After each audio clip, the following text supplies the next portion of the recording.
সরস্বতী পুজোর দিন কৈলাসহরের প্রাণকেন্দ্র কাতালদিঘির পাড়ে শাসক দলের দুই গোষ্ঠীর সম্মুখে সমরে উত্তপ্ত হয়ে ওঠে কৈলাসহর। পরিস্থিতি আয়ত্তে আনতে পুলিশকে প্রথমে লাঠিচার্জ এবং পরে শূন্যে বেশ কয়েক রাউন্ড গুলি ছুড়তে হয়। এই ঘটনাটি টিভির পর্দায় প্রত্যক্ষ করেছেন মুখ্যমন্ত্রী। পুলিশ এবং সংগঠন দুই মাধ্যম থেকেই ভেতরের খবর তিনি নিয়েছেন।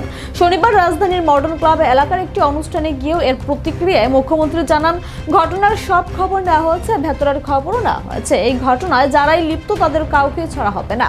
মুখ্যমন্ত্রী জানান, এই ঘটনা নিয়ে রাজনীতির মাখামাখি হোক এটা তিনি চান না। আমি কালকে দেখেছি, আমি গতকাল টেলিভিশনের পর্দায় আমি দেখেছি, তাছাড়া আমার কাছে ইনফরমেশনও এসছে, আমি অলরেডি খবরও নিয়েছি এবং ভিতরের খবরও চলে এসছে। কিন্তু যারা এই ধরনের কাজে লিপ্ত থাকবে কাউকে কিন্তু ছাড়া হবে না, এতটুকু আমি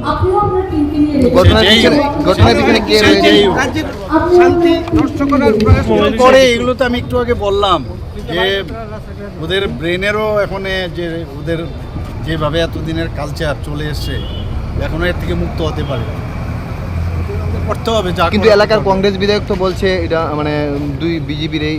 আমি বলছি তো যা খবর তো আমার কাছে এসছে, ওটা তো পলিটিক্যালি বলছে, আমি তো পলিটিক্যালি বলছি না, আমি তো ঘটনার পরিপ্রেক্ষিতে বলছি। আর এখানে মধ্যে রাজনীতি না নিয়ে আসাই ভালো। একটা ঘটনা ঘটেছে, যেই করে থাকুক সেইভাবে তাকে আমরা মানে আইনের যে শাসন, সেই আইনের শাসনে নিয়ে।